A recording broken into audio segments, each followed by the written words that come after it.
Chapter 3 Taste in Labels. Bradley regrouped his thoughts amicably. He then heaved a sigh. Sanctuary at last, he said to himself as he leaned his forehead against the cold steel locker. A sense of relief spread through him.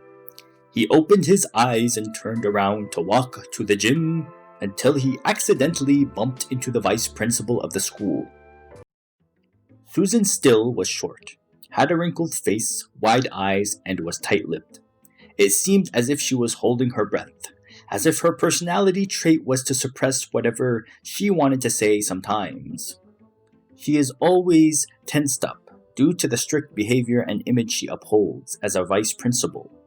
She always wears the same formal business dress to school every day. Vice Principal Susan Still is the ultimate standard for playing by the rules. You cannot sneeze in front of her unless if you hold it in or something. The principal, Arthur King, however, is quite the opposite. He is a very wide man with a bald, shiny scalp covered with gray flecks of hair. Arthur's double chin hangs a bit low, while his brown eyes are wide enough to absorb whatever positive energy he can set his sights on. He is adorned in a colorful Hawaiian dress shirt with a white t-shirt beneath it. A buckled brown pair of pants were struggling to keep his belly up from bursting through. He also had black leather formal shoes. Arthur King is always the type to remain positive around students or anybody for that matter. Of course, this did not bring down his sense of discipline, nor did it underplay his sporadic, played-by-the-book attitude, as he would like to put it. Better watch your step there, Bradley, remarked Arthur. Don't want to lose your coordination before the big game now, do we? Yes, Bradley, Susan snapped. Watch where you are going. Bumping into people like that is the reason why students out here are being interrogated for holding illegal substances. Such behavior is beyond an insult to the rules that are set in this school. It is a clear violation. I am very confident that you do not indulge in such an abhorrent behavior, Bradley Terrence. You are the face of the school. Expectations from Mr. King and myself, as well as the other faculty members, are very high. So do not disappoint us. Your parents are also counting on you. Indeed, chimed in Arthur. 3-time All-State High School football champion with decent grades to get him a scholarship is never to indulge in illegal substances. Unlike these dimwits that are expected to follow the motto nowadays. What is it that they call it? YOLO? You only live once, Susan reaffirmed him as if reporting to him about pop culture was her responsibility. Such a reckless trend. This is what the internet is doing to our youth. They are instilling false ideologies of living in irresponsible life to self-destruction and self-deprecation. Anyways, Bradley, we must let you know that we are all proud of you and see great things in your future.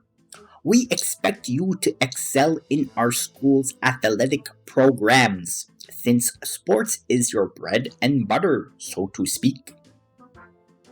So enjoy that buttered bread and don't whine about it, because it is truly all you have in this school, Arthur joyfully punned and patted Bradley on the shoulder.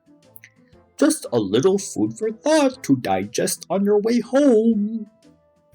Miss Still rolled her eyes and cringed so hard, her face was about to cave in.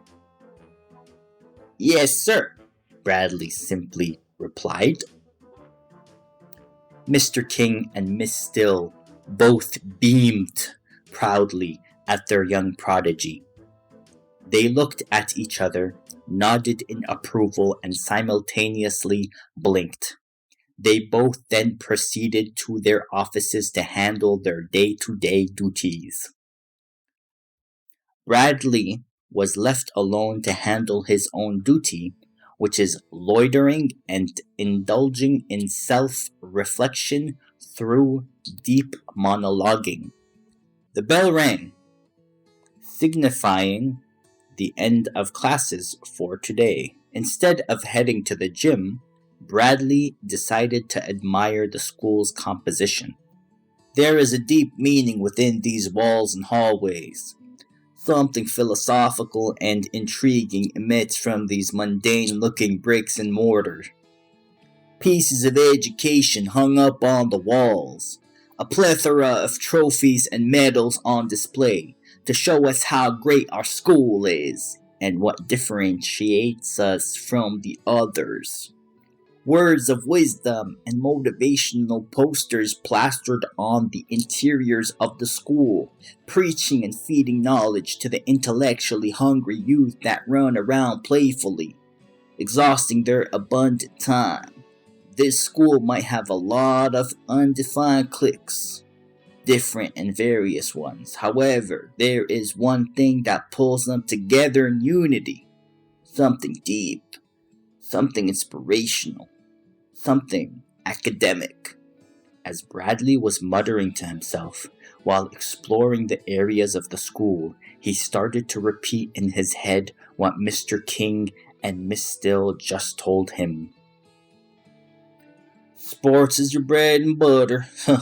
Well, what if I'm sick of bread and butter? What if I want French toast or a muffin? Heck, why not go all the way and have me some omelets? Yelled out Brad, as he was now standing in the middle of the gym. It seems like his feet automatically wandered to his natural habitat. The echoes of his voice bounced around and faded as how he felt now. Heard, but never listened to. Even the echoes were never taken seriously. Story of his life. Just noise in the void. That's still one hell of a yell you got there, son. Bradley turned around to acknowledge the source of the compliment, only to figure out it was his coach, Mr. Gazelle. Standing at the entrance of the gymnasium at 6 feet, 185 pounds, and a decent build at age 36, Brian Gazelle was your everyday man's man coach. However, despite the tough exterior, he had something unique that really stood out from the rest of the American coaches: his over-the-top sense of humor. Mr. Gazelle uses fun-loving attitude to bring out the best from the team, whether it be during their highs riding their victory train or cheer them up during their lows when the patch gets rough. He always looked at the positive things of life. He would say, to comprehend success is to comprehend failure. In other words, there is no shame in losing, just shame in not trying at all. He would also take his team to many field trips to build morale whenever they would lose a game. From paintball shootouts, laser shooting games, and hunting, Brian Gazelle would do whatever it takes to instill a sense of fun within competitions. Bradley looked at Mr. Gazelle for a few moments. He appreciated what he has done for him and his classmates over the years, but felt very insecure opening to him. The young athlete was momentarily reluctant until instinctively realizing that he should be reasonable enough to consult with his father-like figure that now stood before him. Hey there, coach, Bradley acknowledges the fun-loving mentor. Sorry I didn't notice you. What's keeping you around and how long have you been standing there? Let's just say I stalked you from the first period, Mr. Gazelle deadpanned. You seem that you kind of let your guard down, kid. Always remember the age-old adage. The best defense is offense.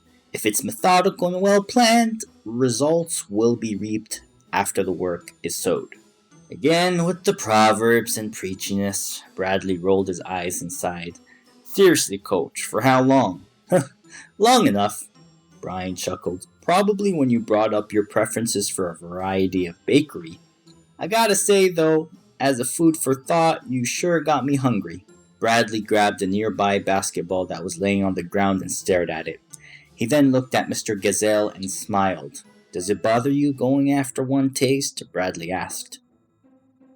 "Well, honestly, I love me some of that American pie that my wife likes to prepare from time to time. Not sure on the crepes though. They are quite exquisite, yet lack saturation. Without the heavy butter and stuff." "No, Mr. Gazelle," Bradley cut him off. "I meant, does it bother you being stuck with one preference? I mean, a label." "Ah," Mr. Gazelle remarked quickly. His friendly brown eyes hid behind his squared spectacles. "Label," Mr. Gazelle said again as he walked past Bradley. The macho, patriarchal figure grabbed a basketball from the basketball carrier and started to spin it on his finger. He did this effortlessly, then tipped it in the air and caught it with both of his hands. Falling to his feet gracefully, he landed with his knees bent, eyes focused on the hoop across the gym, only to launch the ball by flicking his right wrist, making the three-pointer shot like it was nothing. The ball went in, then bounced on the floor, echoing the sound of meeting its goal. Nothing but net. "Son," Gazelle turned to Bradley, "if I was born with a label tag on my forehead, defining me who I am, I honestly would act upon whatever people want to make out of it. Play with their insecurities. Laugh at them by making their mockery a weapon against them. Play with it. If I got the ingredients to cook up something that can make me achieve my goals, I don't have to worry too much of what people call me. Remember, always turn a negative situation to a positive one. And yes, I know it's a little cliche, all that mumbo-jumbo about kill 'em with kindness doesn't fly by in the post-millennium world, but bear with me here. Coach, athlete, a loving father, a good husband, a caring mentor, a reasonable mind, a silly goof, you name it, in the end of the day, I embrace it and work it to my advantage." "Yeah, but those are good things you mentioned," Bradley replied politely. "What about the bad things?" "What type of bad things?" quipped Brian. "Like when people call me a jock or a meathead," Bradley answered, yet with a subdued, frustrated tone. "I know I'm not just a brainless athlete. I know I'm so much more. Don't get me wrong. I love football with a passion, and Lord knows I would die for it. But I feel like I can give more, to the school. I can offer my all. Tapping into, what was it? What's the word? Yes, my, my potential." Bradley. Oh my God," Mr. Gazelle said in a concerned voice. "They don't understand your passion and lifestyle. That is why they're always going to try to negate whatever you can provide and hate on you. It is your decision to ignore it or embrace it in a good way. You could also embrace that energy in a bad way, but that would be detrimental to your mental health, let alone your reputation. Take it from me, son. Being an athlete is tough, especially when you're under the pressure of being the face of the school. You may be popular with the faculty and parents, but you're no hero to your peers by any means." "But why?" Bradley replied in grief. "Why don't they just be nice to me?" "It's because they feel threatened. You also invigorated a fire. You instigated a sense of competition and drive within their spirit, not to mention the perpetual human nature of jealousy and envy on top of that. They feel like they can't reach your standards of being a champion, so they just take it out on you by calling you dumb names and spread rumors. Some people just can't handle that type of threat on their social classification, not to mention their reputation. Therefore, my wise and ever so knowledgeable advice would be that you wear that jockstrap with pride and move on. So what if they called you a jock? And so what if they called you a meathead or a beefcake? As long as they don't go poultry and call you a chicken. Now that would be taking roasting to a whole new meaning. So keep soaring high there, American Eagle. Believe me, you will soar to new heights by getting over the labeling and negative environment they put you in. Mr. Gazelle closed his pep talk. Bradley stared hard into the ground, trying to comprehend this analogy. His fingers groped the ball and squeezed on it. His stubby large hands placed on the ball with full force, making it almost burst out of its Spalding label. If there is one thing Bradley loathed more than anything, it is being called a meathead. He has been called that ever since he was in junior high. It was his first insult he received as a prepubescent who was keen on sports. Bradley Terrence's life is a great life with great parents that raised him right. However, it was that one day he snapped on one kid that called him an oversized meathead that he realized he has got some serious anger issues. His eyes would narrow, as if something was driving his eyebrows to the center of the earth. His nostrils flared and increased in cavity as the lip below it would turn white from the intensity of the pursing and puckering. Absolute silence mixed with rage would build as if it was an aura forming and craving absolute destruction. Mr. Gazelle gave Bradley a worried look and sighed. Listen, don't stress it, kiddo, Gazelle said in a reassuring tone as he put his hand on the overthinking athlete's shoulder. Anyways, I gotta go. If there's anything you need, advice, help with your studies, or moral support, you can find me in my office, okay? Oh, by the way, what is today? Oh my god. Friday, Bradley said in an exasperated tone. What's that? Mr. Gazelle kept his ear. Friday, Bradley groaned loudly. That's right, Mr. Gazelle said enthusiastically. It's Friday, Friday, gotta get down on Friday. Fun, fun, fun. Ode from Rebecca Black. Friday is payday, Mr. Terrence. Now go out there and work your behind off to be the best you can be before taking what you can get from it. Take care, son. The wise coach then turned around and left the gym. As the gym door closed, Bradley was left in a state of tension.